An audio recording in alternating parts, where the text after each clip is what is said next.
My grandmother's voice was shaking. She's 82 years old, and in my entire life, I had never heard her sound afraid. Listen carefully, she whispered. Come to my house tomorrow. I sat up straight. Grandma, what's wrong? There was a long pause. Then she said something that made my stomach drop. Don't tell your mother you're coming. The line went silent.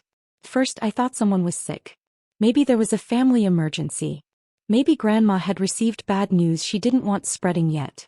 But when I arrived at her house the next afternoon, she closed the front door behind me, sat me down at her kitchen table, and revealed a secret my entire family had been hiding for weeks.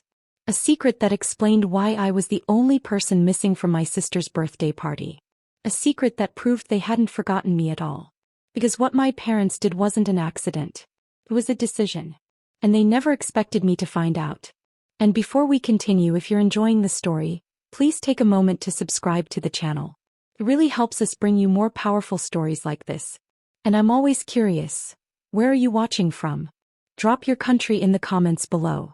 I love seeing just how far these stories travel. Now let's get back to the story. I never thought a few photos could change the way I looked at my family. It happened on a quiet Sunday afternoon. I was sitting on my couch, scrolling through social media, trying to relax after a long week. Then I saw a post from one of my cousins. First I smiled. The photo showed my younger sister standing in front of a huge birthday cake. There were balloons everywhere, decorations hanging from the walls, and a giant banner that read, "Happy birthday, Emily." But as I kept swiping through the pictures, my smile disappeared. My parents were there. My aunts and uncles were there. My cousins were there. Even family friends I hadn't seen in years were there. Everyone was smiling. Everyone looked happy. Everyone was celebrating together. And I wasn't in a single photo. I checked the date. The party had happened the previous weekend. My stomach tightened. Maybe it was a last-minute gathering, I told myself. Maybe there had been some misunderstanding. But the more pictures I saw, the less that explanation made sense. This wasn't a small get-together. It was a carefully planned surprise party. Someone had organized decorations. Someone had sent invitations. Someone had arranged food, music, and gifts. And somehow nobody had told me. Trying to ignore the growing feeling in my chest, I called my mother. When she answered, there was a strange pause after I mentioned the party. Then she laughed nervously. "Oh, that." Another pause. "We honestly forgot to invite you." Forgot. An entire family remembered the party. Yet somehow forgot one person. Me. For the next few days I tried convincing myself it wasn't personal. Maybe my mom had been telling the truth. Maybe it really had been an accident. Families make mistakes, right? So instead of arguing or demanding explanations, I decided to take the high road. I ordered my sister an expensive gift she'd been talking about for months and included a handwritten card. "Happy birthday, Emily. Hope this year brings you everything you're working toward. Love always." A week later my phone buzzed. It was a text from her. "Thanks for the gift." That was it. No smiley face. No phone call. No acknowledgement that I'd been left out of her party. Just 3 cold words. Something about it bothered me more than I expected. As the days passed, things only got stranger. Our family group chat, normally active every day, suddenly became quiet whenever I joined the conversation. Messages would stop. Replies would slow down. Sometimes entire discussions seemed to disappear. Even my cousins started acting differently. People who normally joked with me now responded with short answers or avoided questions altogether. The few times I mentioned the party, my parents became defensive almost immediately. "We already explained what happened. Why are you still talking about this?" The more they pushed the subject away, the more suspicious I became. Because if it had really been an innocent mistake, why did everyone seem so uncomfortable? 3 weeks passed. Then one evening my phone rang. The caller ID made me sit up straight. "Grandma." I answered with a smile. But the first thing she said erased it instantly. "Come see me tomorrow." Then she lowered her voice. "And don't tell your mother."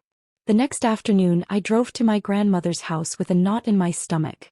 The entire way there I kept wondering what could be so important that she didn't want my parents to know. Grandma wasn't the type to create drama. If anything, she spent most of her life avoiding it. So when she told me to come alone, I knew something was wrong. She opened the door before I even knocked. The smile she usually greeted me with was missing. "Come in," she said quietly. A few minutes later we were sitting at her kitchen table. For a while neither of us spoke. Then she reached across the table and placed her hand over mine. What I'm about to tell you isn't easy. My chest tightened. Grandma took a deep breath. I asked your mother why you weren't at Emily's birthday party. I leaned forward. And her expression hardened. They didn't forget. The room suddenly felt smaller. What do you mean they didn't forget? She shook her head slowly. They left you out on purpose. For a moment I couldn't speak. Grandma continued. Your sister complained for weeks before the party. She said she didn't want anyone talking about your recent promotion. She wanted the day focused entirely on her. I stared at her, waiting for the punchline. It never came. Your parents knew? Grandma nodded. They said excluding one person was easier than dealing with an argument. The words hit harder than I expected. Not because of the party, but because they had all made a choice. And that choice was me. Then Grandma looked me straight in the eyes. And I'm not finished telling you what happened. I barely slept that night. Grandma's words kept replaying in my head. They didn't forget. They chose. And somehow that hurt more than being left out of the party itself. A few days later, Grandma called again. I invited everyone to dinner on Sunday, she said. What kind of dinner? The kind where people finally tell the truth. Sunday arrived faster than I expected. When I walked into Grandma's dining room, every seat was filled. My parents were there. My sister was there. Several cousins and relatives had come too. At first everything felt normal. People chatted. Food was passed around. Small talk filled the room. Then Grandma set down her fork. The entire table went quiet. She looked directly at my mother. Why wasn't your son invited to Emily's birthday party? Instant silence. Nobody moved. Nobody answered. My mother's eyes immediately dropped to her plate. My father cleared his throat but said nothing. Finally, Grandma turned toward Emily. Would you like to explain? My sister shifted uncomfortably in her chair. Then she sighed. I just wanted one day to be about me. The room became even quieter. She continued. Every time family gets together lately, people ask about his promotion, his new job, his accomplishments. I didn't want that happening at my birthday. A cousin frowned. Wait, that's why he wasn't invited? Emily nodded. Then another relative spoke up. We were told he couldn't make it because he was busy. Several heads turned. My parents looked stunned. The truth was finally out. And for the first time, everyone could see exactly what had happened.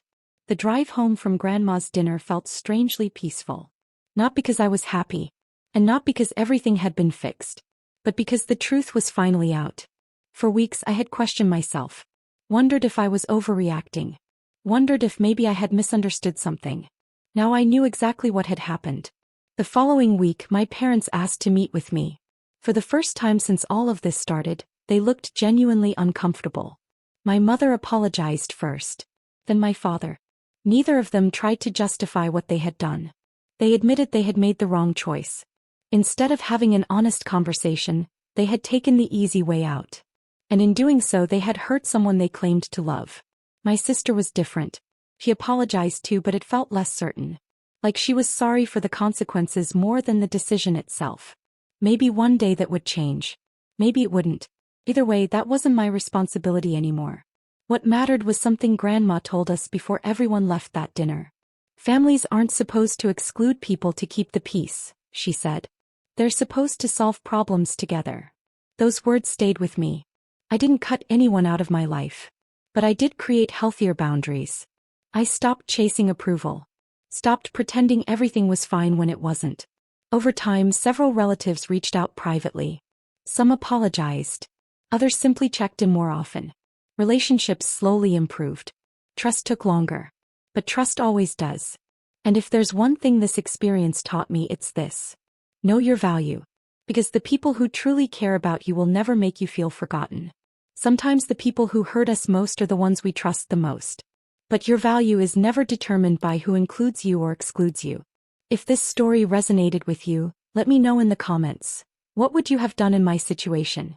And don't forget to like, subscribe, and turn on notifications for more powerful stories just like this. See you in the next one.